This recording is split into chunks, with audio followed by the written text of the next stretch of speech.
Assalamualaikum warahmatullahi wabarakatuh. Alhamdulillahirabbil alamin wa usalli wa usallim ala nabiyyina Muhammadin wa ala alihi wa ashabihi wa man tabi'ahum bi ihsanin ila yaumiddin. Amma ba'du. Para hadirin Bapak Ibu yang dirahmati Allah taala. Alhamdulillah atas kemudahan dari Allah kita bisa melanjutkan pembahasan kita membaca kitab karya Al-Hafidz Ibnu Hajar rahimahullah. Semoga waktu yang kita sisihkan itu dicatat sebagai amal soleh untuk kita dan dipermudah jalan kita menuju surga Allah Subhanahu wa taala. Kemudian salawat dan salam untuk Nabi kita Muhammad sallallahu alaihi wasallam, semoga selalu tersampaikan kepada beliau, kepada sahabat beliau, kepada keluarga beliau dan orang-orang yang mengikuti jalan beliau. Para hadirin Bapak Ibu yang dirahmati Allah taala, pada pertemuan yang lalu kita telah mempelajari bahwasanya meminta-minta itu secara prinsip dasar itu adalah bagian dari dosa besar ya. Nanti kita ulang lagi. Kemudian para hadirin kita lanjutkan hadis yang berikutnya, itu adalah kondisi diperbolehkannya meminta. Kondisi diperbolehkannya meminta itu bagaimana? Silahkan.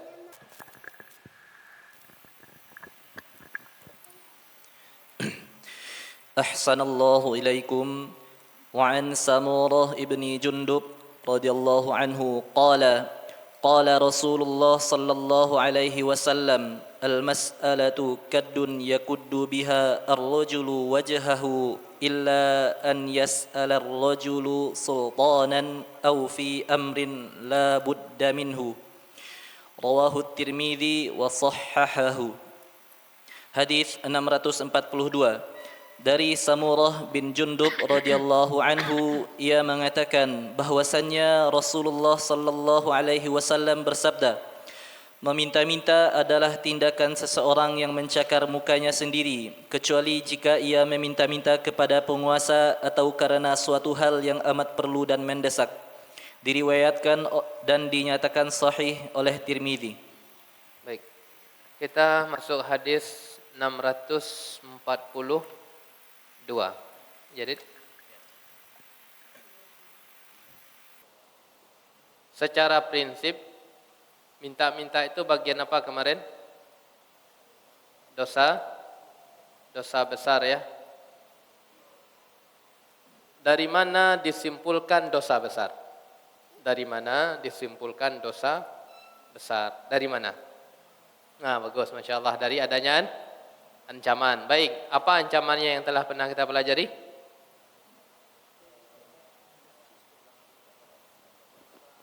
Dibangkitkan dalam keadaan tidak berdaging wajahnya. Ya, satu. Yang kedua, ada apa ancamannya lagi? Tidak ada daging pertama ya.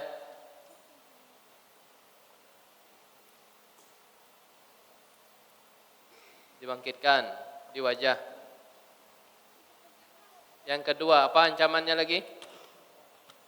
Apa? Masya Allah apa?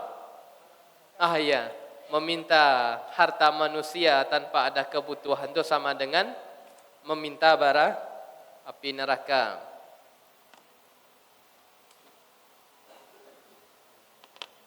Ngeri juga.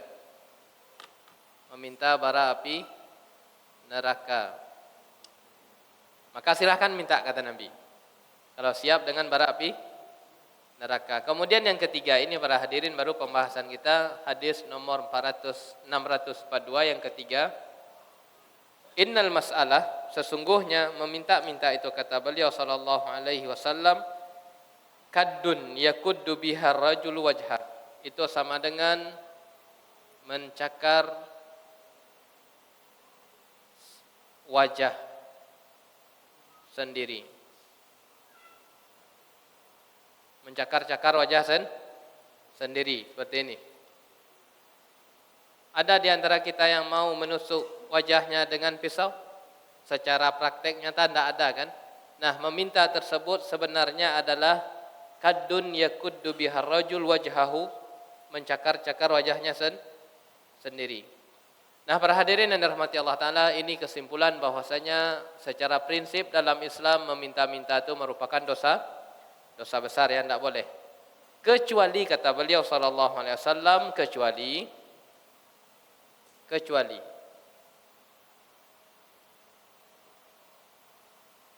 yang pertama melihat kepada siapa yang meminta, siapa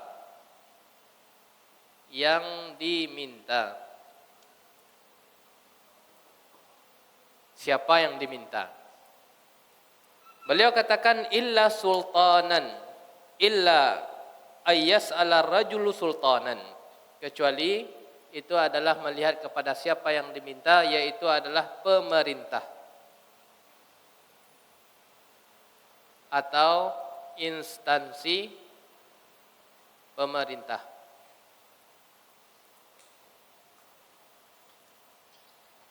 Sehingga di dalam kitab Tawdihul Ahkam disebutkan, Syekh Bassam rahimahullah mengatakan, mengajukan meminta kepada pemerintah untuk kebutuhan, bahkan dia pun tak butuh. Contohnya, ini adalah ada beasiswa untuk warga ini, warga desa X, dia warga desa X secara finansial dia sanggup, kemudian dia mengajukan.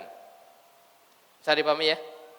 Nah, kata beliau rahimahullah dalam kitab tersebut, la itsmalahu. Kalau yang diminta itu adalah pemerintah atau instansi pemerintahan untuk kebutuhan kita, entah itu untuk kebutuhan pendidikan dan yang lain, la itsmalahu. Maka tidak ada dosa. Instansi pemerintahan ya, bukan perusahaan. Kalau perusahaan itu kembali kepada personal, itu harta personal. Kenapa demikian pemerintahan atau instansi pemerintah? Karena pemerintahan tersebut punya namanya Baitul Mal, yaitu adalah uang, harta yang diperuntukkan oleh warganya.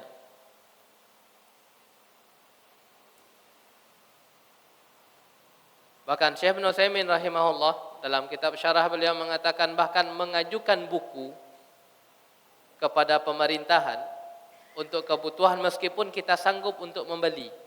Pemerintah membuka program pembukuan buku, meskipun kita sanggup untuk membelinya sendiri, maka tidak masalah untuk diminta.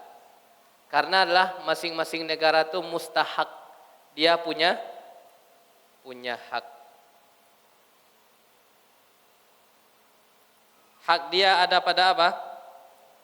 Pada uang baitul mal, seperti itu. Oleh karenanya, la itsma alaih, tidak ada dosa dan tidak ada kerendahan. Ini melihat pengecualiannya apa? Kepada siapa yang diminta, pengecualiannya hanya satu, yaitu pemerintah atau instansi pemerintahan. Adapun para hadirin, uang pemimpin secara personal ya enggak. Karena pemimpin secara personal itu bukan pemerintahan. Pengecualian yang kedua, bahkan di sini Syekh Sa'ad Sasri mengatakan ada hajat atau tidak boleh secara umum. Kita bisa kuliah contohnya dengan uang sendiri, akan tetapi ada program ini untuk warga ini, warga khusus X, dan kita warga X, maka tidak masalah mengajukan. Ada kebutuhan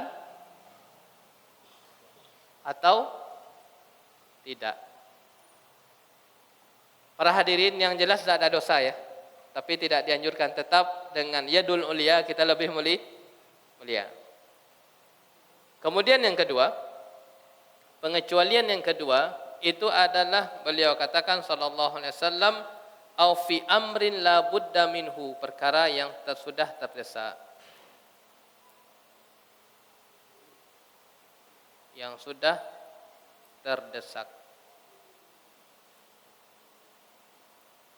Ini hadisnya diriwayatkan oleh Imam Tirmidzi dan dinilai sahih ya. Jelas pengecualian dari Nabi sallallahu alaihi wasallam ya. Yang pertama, melihat kepada siapa yang diminta. Sanggup kita atau tidak sanggup boleh. Selama itu instansi pemerintahan, bukan personal, bukan perusahaan.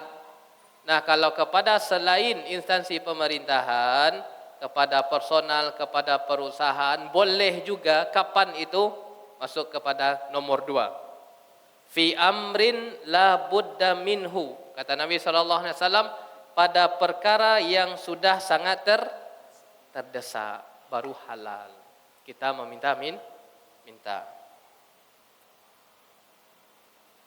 Dan salah satu yang para hadirin disimpulkan di dalam kitab tesis atau tidak salah disertasi, salah satu meminta yang tidak terlarang, ini bukan pembahasan tambahan ya, itu adalah perkara-perkara kecil yang sudah berjalan uruf di situ. Ini tidak ada ini adalah di dalam disertasi kalau tidak salah. Itu adalah perkara-perkara kecil yang sudah ada urf berjalan di situ, maka memintanya bukan tercela. Contoh, minta daun kunyit selembar, apa boleh?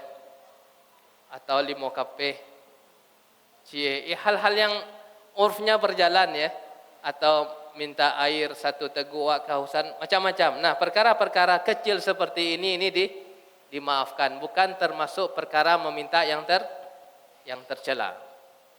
Tapi kalau sekiranya minta durian 2 buah gimana? Ini kayaknya tidak berjalan urf ya. Ya, sehingga tidak bisa. Hal-hal yang kira-kira orang tersebut silahkan dengan lapang dada dia kasih, ya maka tidak masalah, seperti kita contohkan tadi ya. Nah, di sini para hadirin, pengecualian ada perkara yang sudah terdesak, maka terangkatlah, selamatlah seseorang tersebut dari meminta-minta yang terlarang dan tercela. Apa itu perkara yang sangat terdesak tersebut? Lanjutkan hadisnya, Dit. Yang tadi dijelaskan oleh Nabi SAW. Perhatikan, ada 3 hal orang itu halal meminta. Ini perkara terdesak secara nas Nabi SAW. Ahsanallahu ilaikum. Wa an Qabisah ibni Mukhariq al-Hilali qala Rasulullah sallallahu alaihi wasallam, innal mas'alata la tahillu illa li ahadi thalathah. رجل تحمل حمالة فحلت له المسألة حتى يصيبها ثم يمسك، ورجل أصابته جائحة اجتاحت ماله فحلت له المسألة حتى يصيب طواما من عيش، ورجل أصابته فاقة حتى يقوم 3 من ذوي الحجى من قومه، لقد أصابت فلانا فاقة فحلت له المسألة حتى يصيب قواما من عيش فما سواهن من المسألة، يا قبيصة سحت يأكلها صاحبها سحتا. رواه مسلم وأبو داود وابن خزيمة Wabnu Hibban. Hadis 645 dari Qabisah bin Mukhariq al-Hilali, ia mengatakan bahwasannya Rasulullah sallallahu alaihi wasallam bersabda, sesungguhnya meminta-minta tidak dihalalkan kecuali untuk salah satu golongan dari 3 golongan yang dihalalkan, yaitu orang yang menanggung utang orang lain, maka dibolehkan baginya untuk meminta-minta sampai ia mampu melunasinya dan kemudian ia harus berhenti. Lalu orang yang tertimpa musibah hingga menghabiskan seluruh hartanya, maka dibolehkan baginya untuk meminta-minta sampai ia mendapatkan sandaran hidup. Dan orang yang ditimpa kesengsaraan hidup hingga 3 orang dari kaumnya yang mengetahui menyatakan, hingga 3 orang dari kaumnya yang mengetahuinya menyatakan, si fulan benar-benar ditimpa kesengsaraan hidup, maka dibolehkan baginya untuk meminta-minta sampai mendapatkan sandaran hidup. Jadi tindakan meminta-minta yang dilakukan oleh selain 3 golongan tersebut, wahai Qabisah, adalah haram, dan orang yang memakannya telah memakan yang haram pula. Hadis riwayat Muslim, Abu Daud, Ibnu Khuzaimah dan Ibnu Hibban. Baik para hadirin yang dirahmati Allah, kita baca ya. Hadisnya riwayat Muslim ini. Nabi SAW mengatakan, salah satu penjelasan perkara yang sudah terdesak, oleh karenanya hadisnya kita loncatkan ya. 642 lanjut 645 karena penjelasannya ada kaitan di hadis tersebut. Nabi SAW mengatakan, innal mas'alata, sesungguhnya minta-minta melewati jalur sedekah, la tahil, tidak halal. Kalau disebutkan tidak halal berarti apa? Haram ya. Illa li ahadi thalathatin, kecuali orang-orang yang memiliki salah satu di antara 3 kriteria.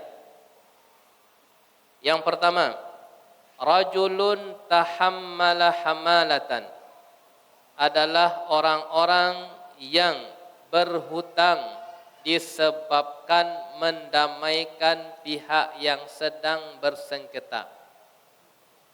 Siapa yang pertama?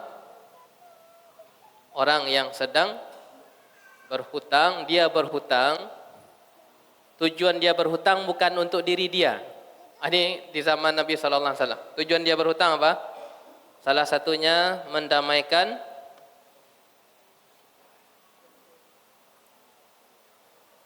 dua pihak yang sedang bersengketa. Dia damaikan para contoh. Kabilah A, B. Ada sebagian warga dari kabilah A itu melakukan pembunuhan terhadap kabilah B sengaja. Sebutlah C ya. Ini contoh. Kemudian kabilah B itu akan menuntut kisos kepada siapa? Pelaku. Atau memberikan syarat, kalau tidak dikisos ada diah. Diahnya 100 ekor onta. Denda. Kalau tidak kita perang semua. Kalau tidak diberikan diah tersebut kepada warga kami dalam waktu yang telah kami tentukan, pecah perang. Seperti itu. Kemudian yang kabilah A tersebut itu tidak ada uang. Zaman Nabi di zaman dahulu ada memang seperti ini. Nah, kemudian para hadirin, datanglah seseorang yang ingin mendamaikan dua kabilah ini. Kemudian dia tersebut berhutang agar dia bisa membayarkan diah sebanyak 100 ekor onta. Sekarang dia berhutang untuk diri dia atau untuk agar terjadi perdamaian, agar terjadi damai. Berapa uang yang dibutuhkan tadi? 100 ekor onta.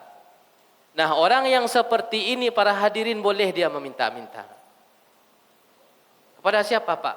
Ada enggak uang, Pak? Pitihambu petang tak pakai. Ada enggak? Panambah. Enggak 1 juta, enggak sekian, enggak sekian. Ini boleh dia minta harta manusia. Tujuannya apa? Untuk menutup harta yang telah dia keluarkan ini. Sampai kapan dia boleh meminta? Kata Nabi SAW, sampai terpenuhi harta yang senilainya 100 ekor onta. Kemudian dia stop. 1. Saya dipahami yang pertama ya, bahwasanya ini berat, ini para hadirin. Agar seseorang itu keluar dari apa sebenarnya? Nabi SAW memberikan syarat seperti ini, agar keluar dari dosa besar itu sebenarnya.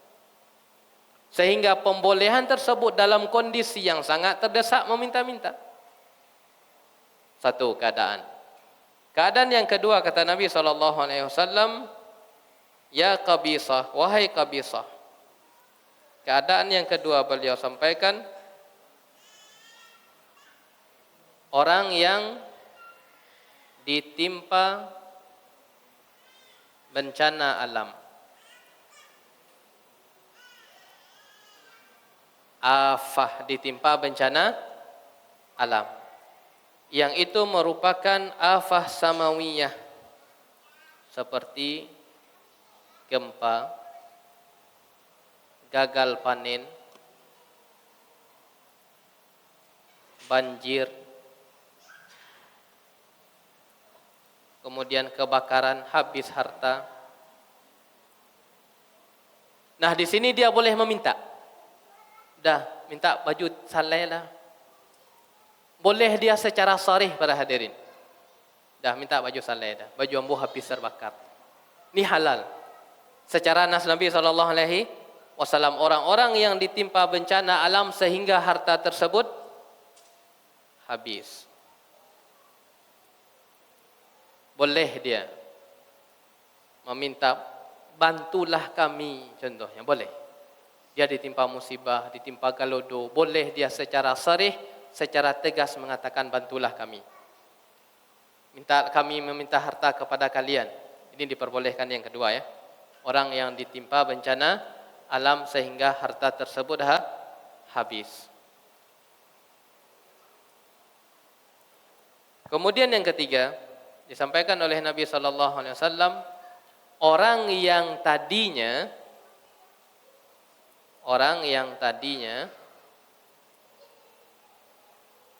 ini terjemahan bebas ya. Orang yang tadinya, sekalian syarah juga, orang yang tadinya sanggup akan tetapi ditimpa paceklik, ditimpa kebangkrutan.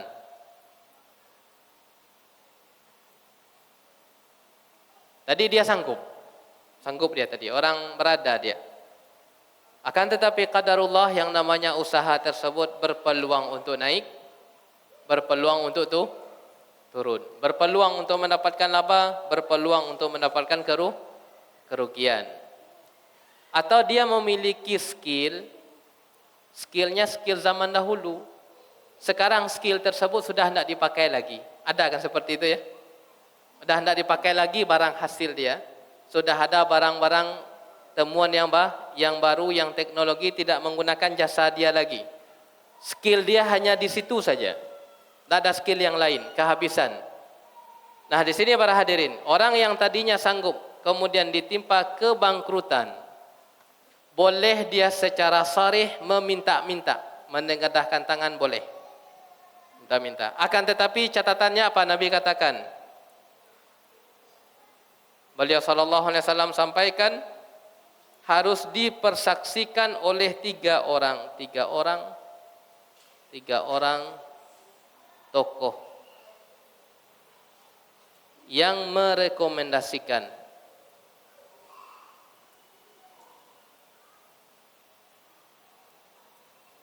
Tiga orang tokoh yang merekomendasikan bahwasanya dia dalam kondisi susah.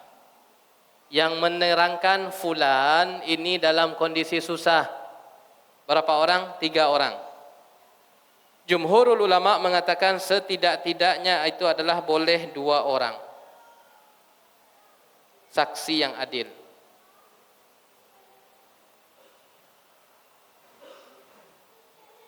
Nah, para hadirin yang dirahmati Allah Subhanahu wa taala, 3 orang yang diperbolehkan untuk meminta secara tegas itu, apakah dia terus meminta-minta?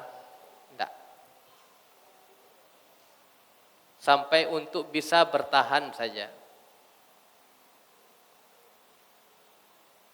Bertahan hidup. Contoh, kerugian akibat bencana alam ada 2 miliar. Apakah terus diminta harta manusia sampai mendekati angka 2 miliar? Jawabannya tidak.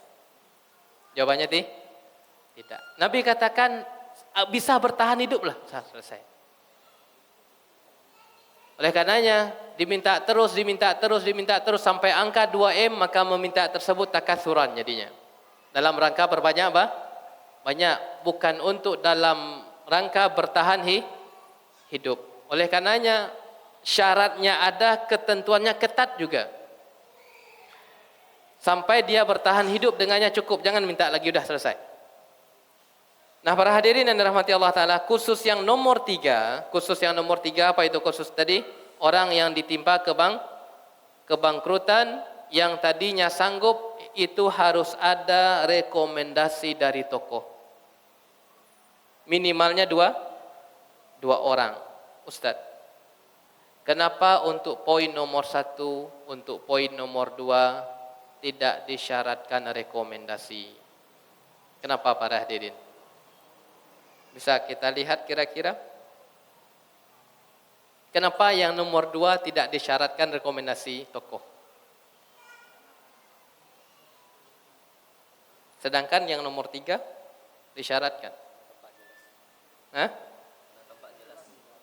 Masya Allah. Apa bang? Iya, yang nomor 2, orang yang ditimpa bencana alam secara dasar itu diketahui oleh orang banyak. Sedangkan nomor 3, ini perkara personal. Oleh karenanya apabila itu perkara personal, ingin mengajukan bantuan bukan kepada pemerintah ya, maka untuk mendapatkan kehalalannya itu adalah ada rekomendasi dari tokoh. Ketat syaratnya. Agar apa? Agar umat muslim terhindar dari perbuatan dosa besar ini. Meminta. Baik para hadirin rahmati Allah Subhanahu wa taala. Ini perkara yang sudah terdesak ya, pengecualiannya itu adalah ada 3 secara langsung dari Nabi sallallahu alaihi wasallam. Kemudian beliau melanjutkan. Maka timbang-timbanglah kata beliau. Di luar dari 3 ini, beliau katakan innama huwa suhtun. Engkau masih meminta juga, padahal 3 ketentuan ini tidak ada pada dirimu wahai qabisah. Nabi katakan tegas lagi, innama huwa suhtun. Sejatinya yang engkau makan itu adalah dosa. Sejatinya yang engkau makan itulah bara api neraka. Berat meminta minta. Oleh karenanya para hadirin, pernah kita sampaikan solusinya apa? Pekerjaan meskipun itu menjadi tukang jual kayu bakar. Nabi katakan khairun, itu jauh lebih baik daripada minta harta manusia. Baik. Kemudian kita lanjutkan hadis yang berikutnya. Harta tersebut datang tanpa diminta.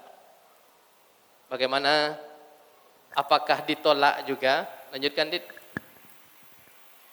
Jadi terstruktur itunya pembahasannya.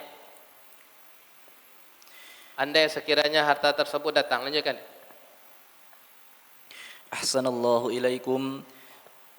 Wa an Salim ibni Abdullah ibni Umar an abihi anna Rasulullah sallallahu alaihi wasallam kana yu'ti Umar al-'ata fayaqul a'tihi afqara minni fayaqul خذه فتموله أو تصدق به وما جاءك من هذا المال وأنت غير مشرف ولا سائل فخذه وما لا فلا تتبعه نفسك رواه مسلم.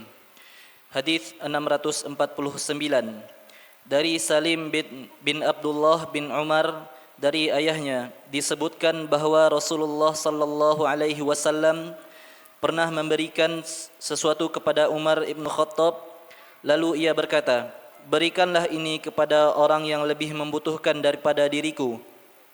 Rasulullah sallallahu alaihi wasallam berkata, ambillah lalu simpanlah atau bersedekahlah dengannya. Dan apa yang datang kepadamu dari harta semacam ini padahal engkau tidak membutuhkannya dan tidak meminta-mintanya, maka ambillah. Jika tidak demikian maka jangan turuti nafsumu. Hadis riwayat Muslim. Baik.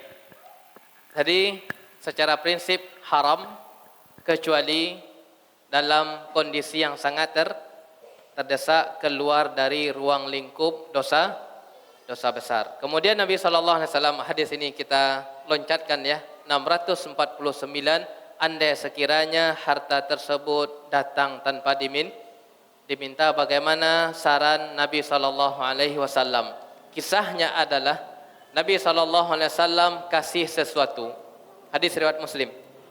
kepada sahabat Umar radhiyallahu anhu. Kalau bisa para hadirin bertemu dengan sahabat itu kita taradhi ya. Mengatakan radhiyallahu anhu, para ulama kita katakan rahimahullah. Kemudian bagaimana sikap sahabat Umar radhiyallahu taala anhu? Ini dikasih ya. Faqala a'tihi afqar minni. Sahabat Umar itu tidak mau nerima. Beliau katakan, ya Rasulullah, kasihlah kepada orang yang lebih membutuhkan.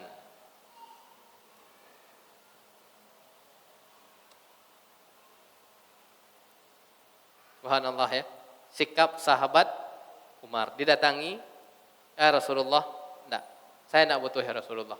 Mungkin ada orang yang lebih membutuhkan daripada saya. Engkau kasih aja langsung kepada orang yang membutuhkan tersebut. Kemudian Rasulullah sallallahu alaihi wasallam melanjutkan. Fayaqulna, kata Rasulullah sallallahu alaihi wasallam, tetap engkau ambil. Tetap engkau ambil wahai Umar, kata Nabi sallallahu alaihi wasallam, tetap engkau ambil. Gimana caranya? Solusinya itu bisa untuk engkau jadikan modal atau harta, atau mawilhu,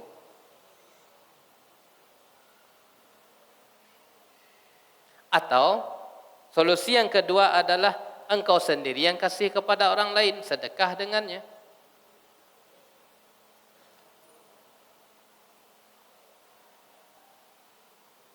Sahabat Umar kan nolak ya. Kemudian dikasih solusi, tidak, tetap engkau ambil.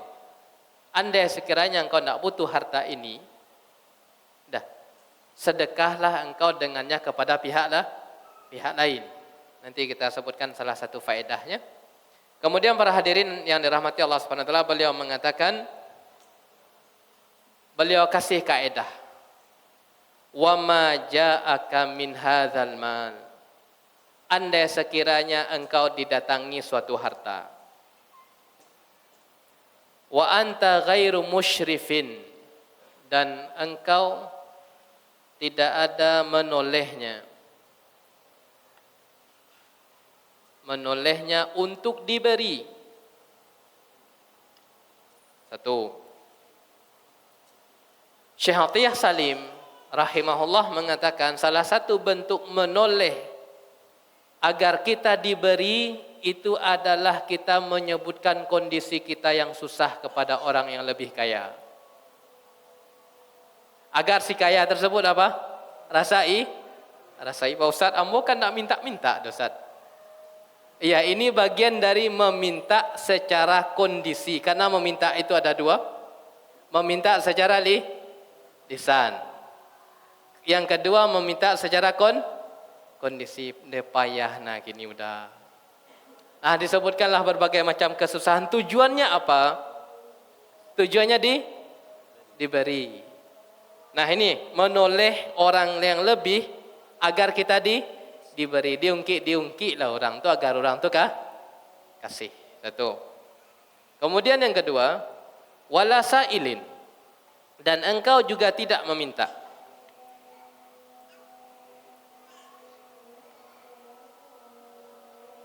Datang dia tanpa proses ini, tanpa ada kita ungkit-ungkit agar dia kasih kita secara kiasan macam-macam, atau kita tidak meminta secara langsung, maka Nabi SAW katakan fakhuzhu. Beliau katakan ambillah.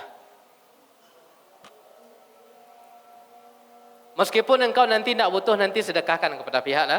Yang jelas yang pertama kali sikap bagaimana? Diambil, jangan ditolak. Oh ni yang ke orang yang lebih kurang mampu lagi, yang kamu ke orang tu yang pun tidak butuh lah. Tidak. Terima, kemudian kita yang kasih. Oranglah datang ke rumah oh tidak butuh dah ni. Tu orang banyak di situ, ni salah datang ke situ tidak. Nabi katakan apabila itu ambil kemudian kau tidak butuh, silakan disedekahkan ya.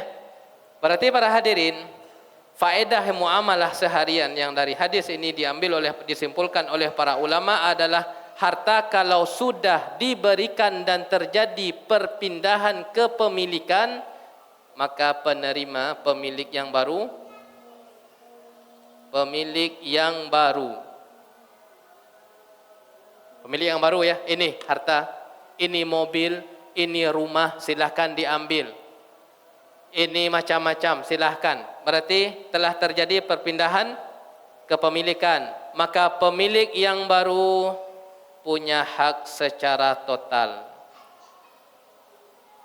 Punya hak total untuk berinteraksi dengan harta tersebut.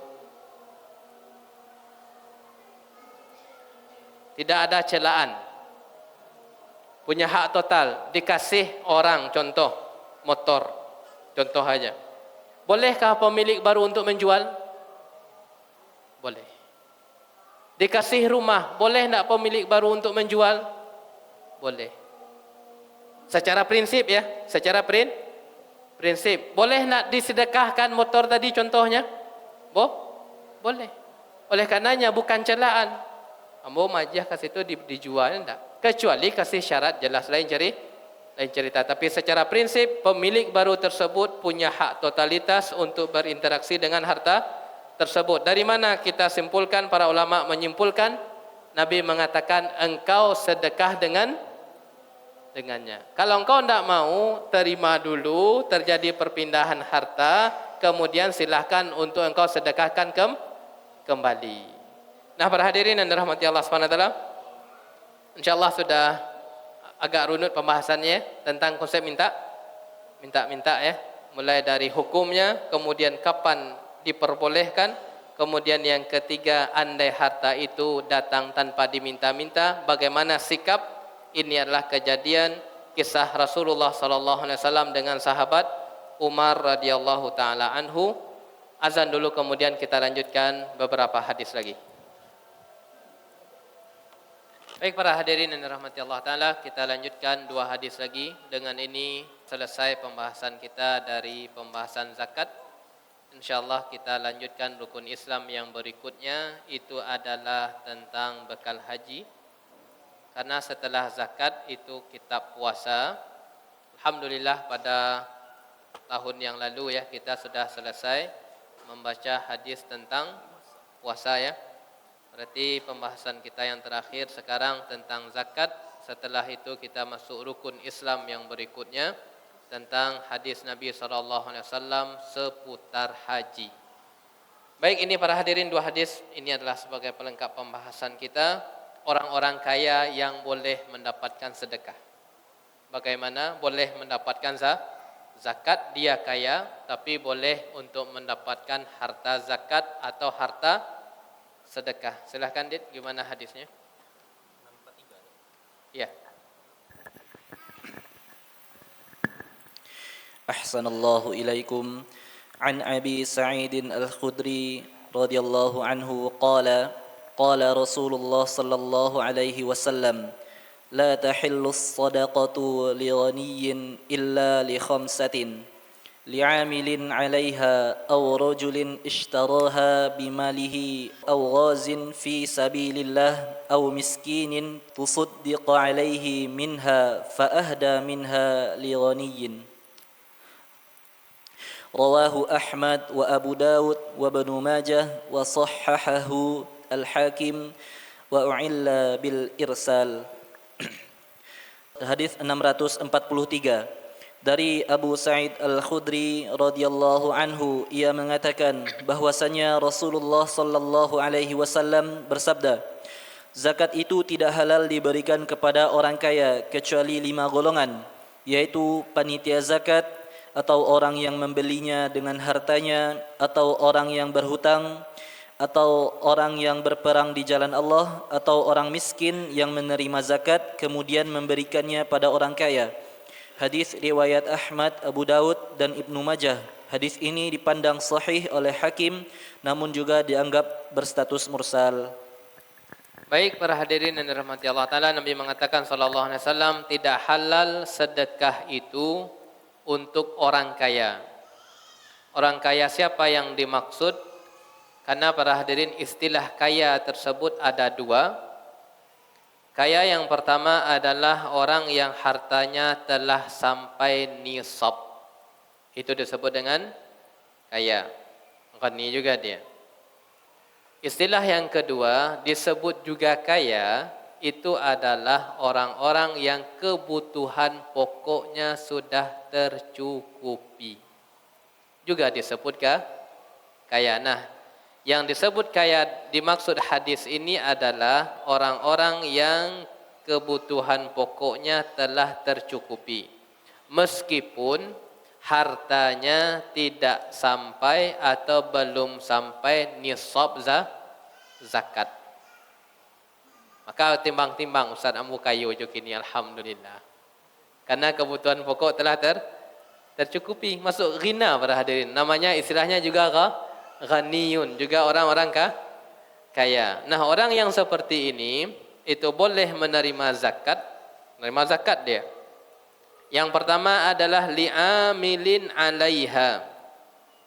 Harta zakat dia terima disebabkan dia sebagai amil zakat ya. Pernah kita sampaikan apa ketentuan amil zakat. Sah dikatakan orang itu amil zakat apa? Apakah sekedar kami amil zakat langsung dihukumi amil zakat? Atau ada ketentuan dalam syariat orang-orang itu sah dikatakan amil zakat? Apa ketentuannya para hadirin? Orang itu amil zakat. Atau klaim kami amil zakat, kemudian kami terima zakat? Atau ada ketentuan amil zakat? Ya, Masya Allah Pak. Ya, itu adalah ditunjuk oleh pemerintah dalam rangka apa? Dalam rangka mengambil zakat atau mendistribusikan zakat. Kalau seperti itu maka sah secara syar'i, dia disebut sebagai amil zakat. Kalau sekiranya tidak ada legal kesepakatan beberapa kelompok, maka itu bukan disebut sebagai amil zakat sehingga tak boleh mendapatkan jatah zakat. Akan tetapi tinjauan fikihnya apa namanya? Namanya wakil. Namanya wakil. Satu. Kemudian yang kedua, rajulun ishtaraha bimalihi, yaitu adalah si kaya tersebut membeli sedekah yang ada di tangan orang fakir. Dia beli, kasih beras, kemudian suatu waktu si kaya ini membeli beras tersebut dari tangan si miskin dua. Kemudian au gharimin, atau orang yang terlilit hutang. Terlilit hutang tersebut mengembalikan harta itu kepada si kaya. Akan tetapi catatannya kata Ibnul Qayyim rahimahullah, kita dengar minal hiyalil batilah, yang tak boleh di antara trik yang dilarang, daf'u zakatihi ila gharimihil muflis. Dia kasih zakat kepada orang yang berhutang kepadanya yang sudah lama tidak sanggup bayar. Liyutalibahu bil wafa, dengan tujuannya suatu waktu dia minta. Sudah ada niat, dikasih zakat, kemudian niatnya minta. Bayarlah zakat tersebut karena engkau telah memiliki apa? Memiliki harta. Di sini beliau mengatakan wa hazihil hiyal batilah muharramah. Maka seperti ini hukumnya haram. Sudah ada keinginan untuk meminta kembali. Bahkan para hadirin kata beliau au biniyatin, baru sekedar niat amwagiah salah ke situ. Syukur-syukur dalam hati. Dia membayar hutang. Tak boleh kata beliau menghadirkan niat agar pihak berhutang tersebut membayar zakat kepada kita, membayarkan hutang dia, kata beliau apa? Tak boleh. Oleh karenanya ketika memberikan tersebut betul dikasih. Mau dia nanti membayar atau tidak, tadi kita katakan telah terjadi perpindahan kepemilikan para hadirin, telah terjadi. Oleh karenanya orang yang punya tersebut memiliki hak total untuk mentransaksikan harta yang sudah ada di tangan. Kemudian yang ketiga, yang keempat, au ghazin fi sabilillah, atau orang yang berperang di jalan Allah. Yang kelima, au miskinin tusaddaqa alaih, atau si miskin tersebut kasih sedekah lagi kepada si kaya. Di sini para hadirin, kesimpulan yang hebatnya dari para ulama ini tentang masalah muamalah. Ini kaya ya. Kaya. Ini miskin. Si kaya tersebut bayar zakat kepada si miskin, zakat beras contoh, atau makanan pokok yang lain atau rupiah. Nah, di sini beras yang dikasih oleh si kaya atau harta yang dikasih oleh si kaya, kemudian si miskin tersebut bersedekah lagi kepada si kaya. Boleh nak kira-kira seperti ini? Bolehkah si kaya menerima sedekah? Boleh.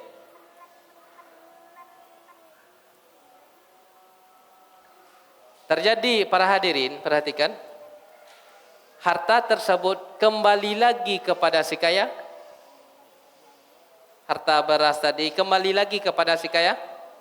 Kembali lagi melewati jalan yang halal.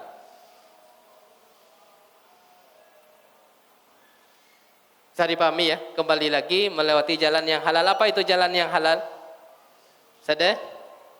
Sedekah si miskin kepada orang kaya. Kalau sekiranya si kaya mengatakan, saya beri engkau beras namun dikasih lagi kepada saya, boleh atau tidak? Tidak boleh, sepakat kita ya. Akan tetapi harta tersebut berpindah kehalalannya melewati jalur yang halal. Ketika terjadi perpindahan metode jalan seperti ini, para ulama, sebagian ulama diantaranya Syekh Ibnu Utsaimin rahimahullah, itu mengatakan bolehnya menerima, boleh ya, harta dari orang-orang yang mendapatkan dengan cara yang haram. Dengan cara yang haram. Selama bukan maling saja. Selama bukan maling, selama bukan mencuri, selama bukan perkara-perkara yang pemiliknya tidak ridho. Apa contohnya para hadir? Dengan cara yang haram itu terjadi atas keridhaan masing-masing. Contohnya riba. Apalagi contohnya? Menang judi.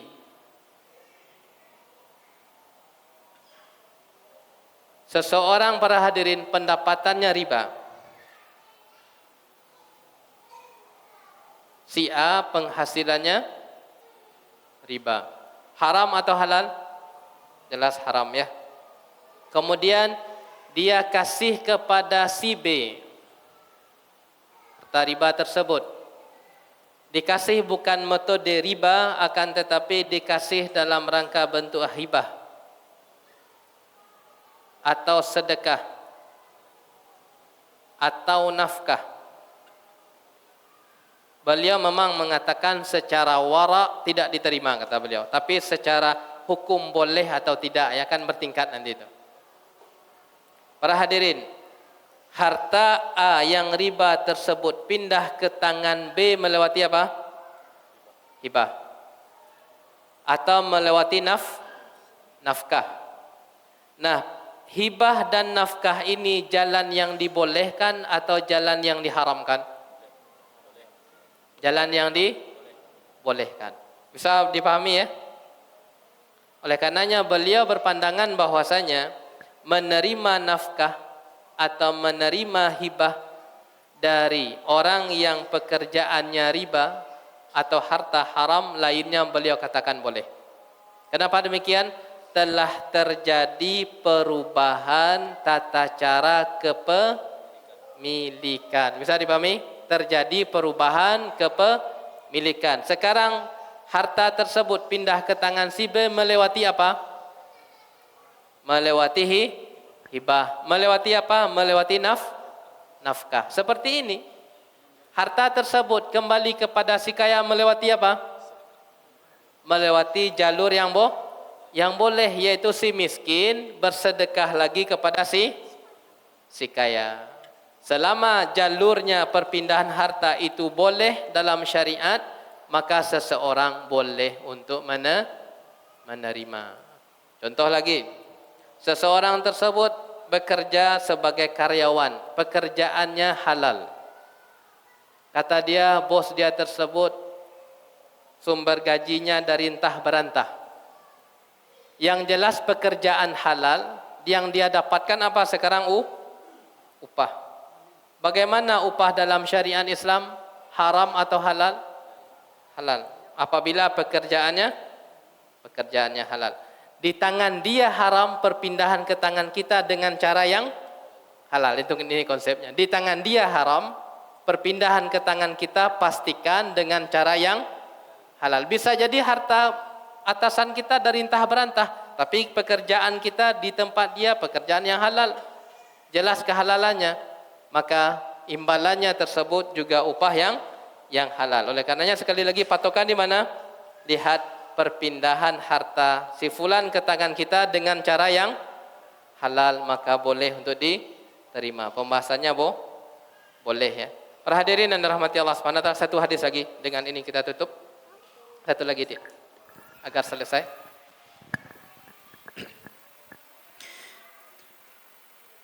وعن عبيد الله بن عدي بن الخيار أن رجلين حدثاه أنهما أتيا رسول الله صلى الله عليه وسلم يسألانه من الصدقة فقلب فيهما البصر فرآهما جلدين فقال إن شئتما ولا حظ فيها لغني ولا لقوي مكتسب.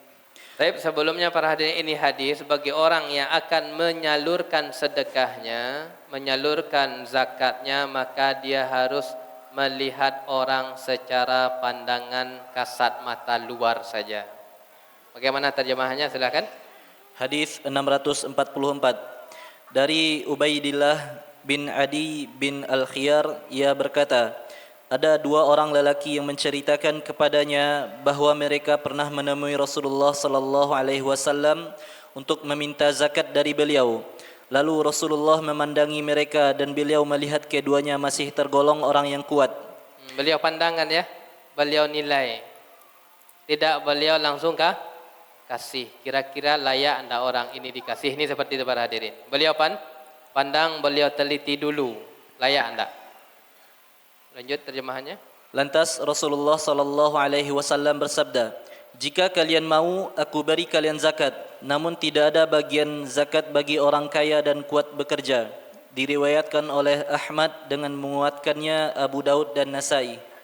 Beliau katakan, wala hadza fiha li ghaniyin, tidak ada jatahnya orang-orang yang mampu, wala liqawiyyin muktasibin, dan kepada orang-orang yang kuat untuk bekerja. Beliau katakan tidak ada jatah sedekah maupun zakat. Baik para hadirin yang dirahmati Allah Ta'ala, selesai pembahasan kita dari pembahasan zakat. Artinya, ulang-ulang sedikit 5 menit ya.